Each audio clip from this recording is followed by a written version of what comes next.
We're back with Chapter 4, in which Kazul has a dinner party and Cimmerian makes dessert. Cimmerian watched Thranduil go with feelings of great relief.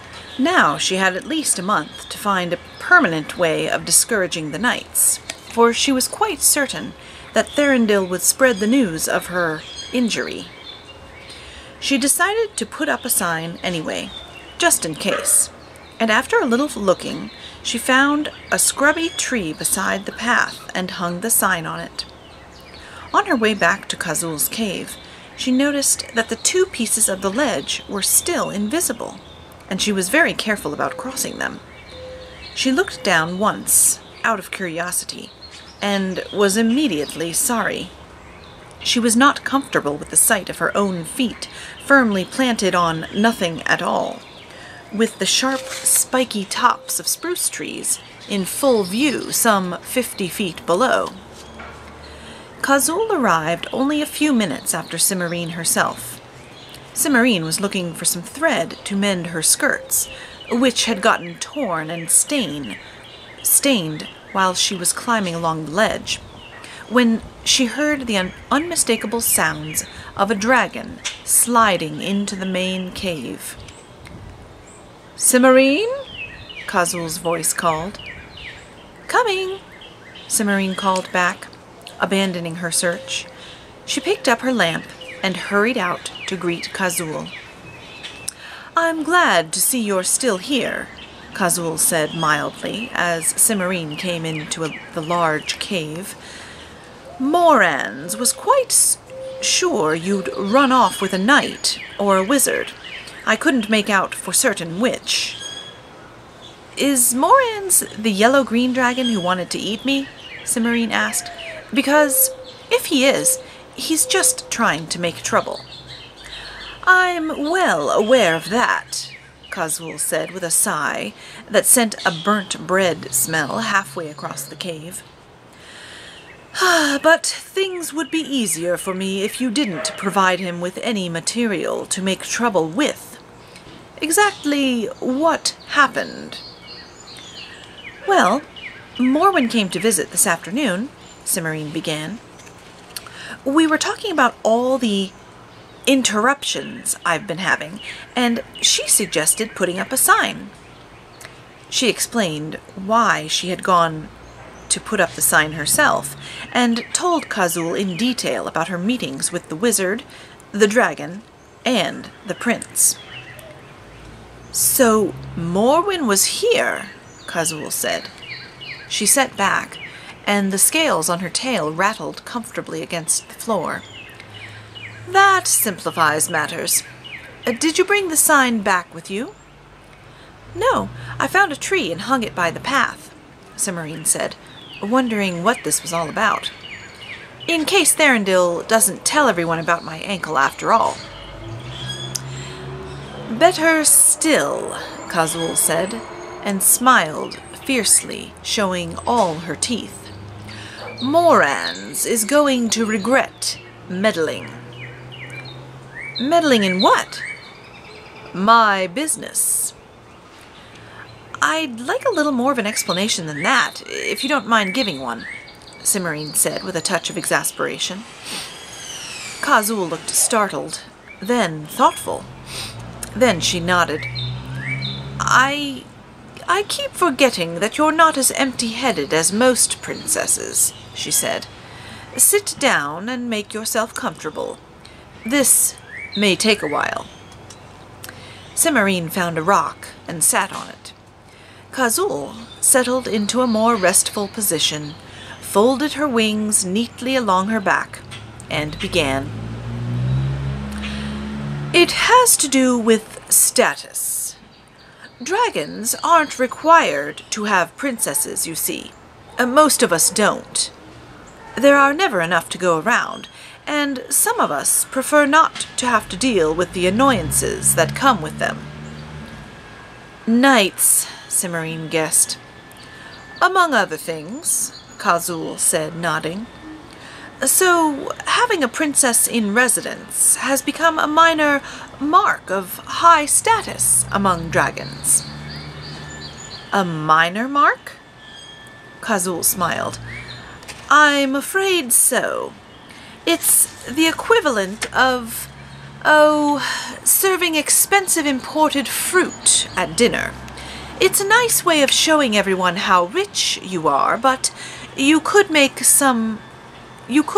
just as big an impression by having some of those fancy pastries with the smooth glazed icing and sponge sugar roses. I see, Cimarine said. Cimarine did see, though she found herself wishing that Kazul had found something else to compare it to. The talk of dinner reminded her too much of Moran's repeated desire to eat her. Moran's is young, and not very bright, I'm afraid, Kazul said, almost as if she had read Cimarine's mind. He seems to have the mistaken impression that if a princess behaves badly, it reflects on the dragon who captured her. Possibly it comes with his inability to keep any of his own princesses for more than a week. Some of the lesser dragons were very snide about it when he lost his third one in a row. I believe she sneaked out while he was napping. I don't see how he can blame his princesses, Cimarine objected. I mean, if most princesses are unwilling, it must be fairly usual for them to try to get away. Of course, but Moran's doesn't see it that way. He's been trying to catch someone else's princess in a similar foolishness for years, and he's quite sure he's finally done so. He's undoubtedly spreading the story of your escape far and wide at this very minute. Oh dear, said Cimarine. Kazul smiled again, and her teeth glittered silver in the lamplight. He'll look extremely foolish when it becomes obvious that you're still here, which is one reason I've asked a few of my friends to dinner tonight. You've what? Cimarine said. All her worries about Moran's were instantly replaced by worries about fixing dinner on short notice for an unknown number of dragons. How many? What time will they be here? Where are we going to put them all? 6, around 8:30, in the banquet cave. And you won't be doing anything but dessert. I've already arranged for the rest of the meal. Arranged? With whom? Balimore, the giantess. She's loaned me the cauldron of plenty that she uses when her 12-headed son-in-law drops in for dinner unannounced. It'll handle most things, but all it can produce in the way of dessert is burnt mint custard and sour cream and onion ice cream. Ugh, said Cimarine. I see your problem. Exactly. Can you manage? Not if you want Cherry's Jubilee, Cimarine said, frowning. I haven't got a pot large enough to make 7 dragons' worth of Cherry's Jubilee. Would chocolate mousse do? I can make 2 or 3 batches, and there should be time for all of them to chill if you're not starting until 8:30. Chocolate mousse will be fine, Kazul assured her. Come along, and I'll show you where to bring it. Cimarine picked up a lamp and followed Kazul into the public tunnels that surrounded Kazul's private caves. She was a little surprised, but when she saw the size of the banquet cave, she understood. It was enormous. 50 or 60 dragons, perhaps even 100 of them, would fit quite comfortably. Obviously, it had to be a public room. There simply wasn't enough space under the mountains of morning for every dragon to have a cave this size. Kazul made sure Cimarine could find her way to the banquet cave without help, and then left her in the kitchen to melt slabs of chocolate and whip gallons of cream for the mousse. By the time she was finished, she was hot and tired, and all she really wanted to do was take a nap. But Kazul was expecting her to serve the moose, and Cimarine wasn't about to appear before all those dragons in her old clothes with sweaty straggles of hair sticking to her neck and a smear of chocolate across her nose. So, instead of napping, she pumped a cauldron of water, heated it on the kitchen fire, and took a bath. Once she was clean, she felt much better. She checked to make sure the moose was setting properly, then went into her own rooms to decide what she should wear. Unfortunately, she was afraid she didn't have much choice. The wardrobe in her bedroom was full of neat, serviceable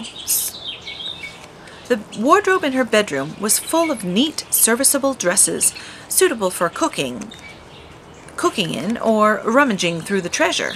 But the only dressy clothes she had were the ones she had arrived in. She got them out of the back of the wardrobe and found, to her dismay, that the hem of the gown was badly stained with mud from her long walk. There was no time to clean it. She would have to wear one of the everyday dresses. With a sigh, Cimarine turned back to the wardrobe and opened it once more to look for the nicest of the ordinary clothes. She gasped in surprise. The hangers were now full of the most beautiful gowns she had ever seen. Some were silk, and some were velvet. Some were heavy brocade, and some were layers of feather-light gauze. Some were embroidered with gold or silver, and some were sewn with jewels. "Well, of course," Cimarine said aloud after a stunned moment. "Why would a dragon have an ordinary robe? Why would a dragon have an ordinary wardrobe?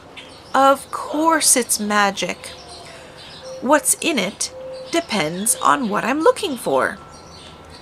One of the wardrobe doors waggled slightly, and its hinges creaked in smug agreement. Cimarine blinked at it, then shook herself and began looking through the gowns. She chose one of the red velvet heavily embroidered with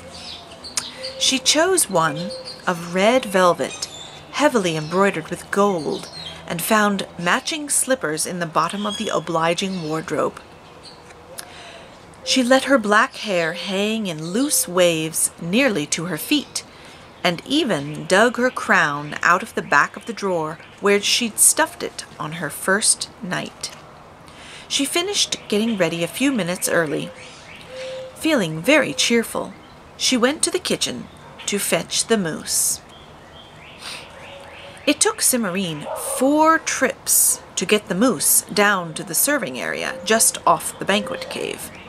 A dragon-sized serving was a little over a bucketful, and she could barely manage to carry 2 at a time. When everything was ready, she stood in the serving area and waited nervously for Kazul to ring for dessert. She could hear the muffled booming of the dragons' voices through the heavy oak door, but she could not make out what any of them were saying. The bell rang at last, summoning Cimarine to serve dessert. She carried the moose into the banquet cave, 2 servings at a time, and set it in front of Kazul and her guests. The dragons were crouched around a shoulder-high slab of white stone. Cimarine had to be very careful about lifting the moose up onto it. Fortunately, she didn't have to wonder which dragon to serve first. She could tell which dragons were the most important from their places at the table, and she made a silent apology to her protocol teacher, who had insisted that she learn about seating arrangements. Protocol had been one of the princess lessons Cimarine had hated most. As she set the last serving in front of Kazul, one of the other dragons said in a disgruntled and vaguely familiar voice, I see the rumors are wrong again, Kazul. Or did you have to go after her and haul her back the way the rest of us do? Cimarine turned angrily, but before she could say anything, a large gray-green dragon on the other side of the stone slab said, "Nonsense, Warog. Girls got more sense than that. You shouldn't listen to gossip. Next thing you know, you'll be chasing after that imaginary wizard Gorham's been talking about." Cimarine recognized the speaker at once. He was Roxham, the elderly dragon that she had given four of her handkerchiefs to.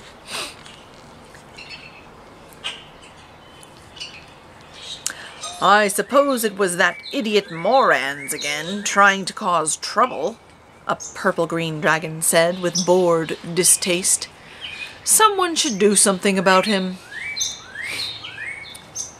"Kazul still hasn't answered my question," Warog said, and his tail lashed once, like the tail of an angry cat. "And I'd like her to do so if the rest of you will stop sidetracking the conversation." "Here now, Roxham." "Here now," Roxham said indignantly. "That's a bit strong, Warog. Too strong, if you ask me." "I didn't," Warog said. "I asked Kazul, and I'm still waiting." "I'm very pleased with my princess," Kazul said mildly. "And no, I didn't have to haul her back, as you would realize if you'd given the matter a little thought. Or does your princess normally leave 7 servings of chocolate mousse in the kitchen when she runs away?" "Hear, hear," Roxham said. Cimarine noted with interest that Warog's scales had turned an even brighter shade of green than normal, and that he was starting to smell faintly of brimstone. "One of these days you'll go too far, Kazul," he said. "You started it," Kazul pointed out. She turned to the gray dragon. "What's this about Gorham and a wizard, Roxham?" "You haven't heard?" Roxham said, sounding surprised. "Gorham's been raving about it for weeks. Somebody snuck into her cave and stole a book from her library. No traces, but for some reason she's positive it was a wizard." "Achoo!" Roxham sneezed, emitting a ball of flame that just missed hitting his bowl of mousse. "Gives me an allergy attack just thinking about it." "If it wasn't a wizard, who was it?" the dragon at the far end of the table asked. "Could have been anybody. An elf, a dwarf, even a human," Roxham responded. "No reason to think it was a wizard, just because Gorham didn't catch him in the act. Not with the amount of time she spends away from home." "Which book did she lose?" said the thin, brownish-green dragon next to Kazul. "What does it matter?" the purple-green dragon muttered. "Some history or other. And that's another thing. What would a wizard want with a history book? No. Gorham's making a lot of fuss over a common thief. That's what I say." "It could have been a wizard," said the dragon at the far end. "Who knows why they want the things they want?" "Ridiculous," Roxham replied with vigor. "A wizard wouldn't dare come through this part of the mountains. They know what we'd do to 'em, by George! Beg pardon," he added to the silver-green dragon next to him, who appeared to have been rather shocked by his language. "I'm afraid you're wrong there," Cimarine said. "I'm afraid you're wrong there," Kazul said. "Cimarine met one today, less than a 2-minute flight from my cave." "What? What?" Roxham said. "You're sure?" "That's done it." The purple-green dragon rolled his head in an irritated gesture, so that his scales made a scratching noise as they rubbed together. "You'll never get him to quit talking about it now." "Quite sure," Cimmerine assured Roxham, after glancing at Kazul to make sure she was expected to answer Roxham's question for herself. "He made 2 bits of the ledge I was standing on turn invisible, so I would think it wasn't safe to keep going." "Certainly sounds like a wizard to me," the dragon at the far end commented. "What did he look like?" asked the silver-green dragon. Cimmerine described the wizard as well as she could, then added, "His name was Zeminar." "Zeminar? That's ridiculous," Warog snorted. "Zeminar was elected head of the Society of Wizards last year. He wouldn't waste his time playing games with somebody's princess." "Not unless he had a great deal to gain by it," the thin dragon said in a thoughtful tone. She turned her head and looked speculatively at Cimmerine. "Such as?" Warog said. He waited a moment, but no one answered. "No, I can't believe it was Zeminar. The girl's made a mistake, that's all." "Perhaps it wasn't him," Cimmerine said, holding on to her temper as hard as she could. "I've never met Zeminar, so I wouldn't know, but that's who he said he was." "And wouldn't it be amusing if she was right?" the purple-green dragon said, showing some interest in the proceedings for the first time. "I don't see that it matters," the silver-green dragon said. "The important thing is that he was a wizard, poking around smack in the middle of our mountains. What are we going to do about it?" Tell King Tokaz, Roxham said. "His job to handle this sort of thing, isn't it?" "What can Tokaz do about it?" Warog said, and there was a faint undercurrent of contempt in his tone. "He could use the king's crystal to find out what the wizards are really doing," the thin dragon said in a prim tone. "He won't use the crystal for anything less than a full-fledged war," Warog said. "And why should he? What could Tokaz do, even if he did find out some wizards are preying on poor defenseless dragons like Garim?" "Lodge a formal protest with the Society of Wizards," Roxham answered promptly, ignoring Warog's sarcasm. "Proper thing to do, no question. Then the next time anyone sees a wizard—" His voice trailed off, and he snapped his teeth together, suggestively. "He'd probably just set up a committee," the purple-green dragon said. "Can't anyone think of something else?" "I don't think we should do anything until we have some idea what Zeminar was after," said the thin dragon. "It could be important." "We have to do something," the silver-green dragon said. Her claws clashed against the stone table. "We can't have wizards wandering in and out whenever they please. Why, we'd lose half our magic in no time. Not to mention everyone's sneezing themselves silly every time one of those dratted staffs gets too close," added the dragon at the far end. The dragons began arguing among themselves about what to do and how best to do it. It reminded Cimmerine of the way her father's ministers argued. Everyone seemed to agree that something ought to be done about the wizards, but they each had a different idea about what was appropriate. Roxham insisted huffily that the only thing to do was to inform the king, who would then make a formal protest. The thin dragon wanted to find out what the wizards were up to.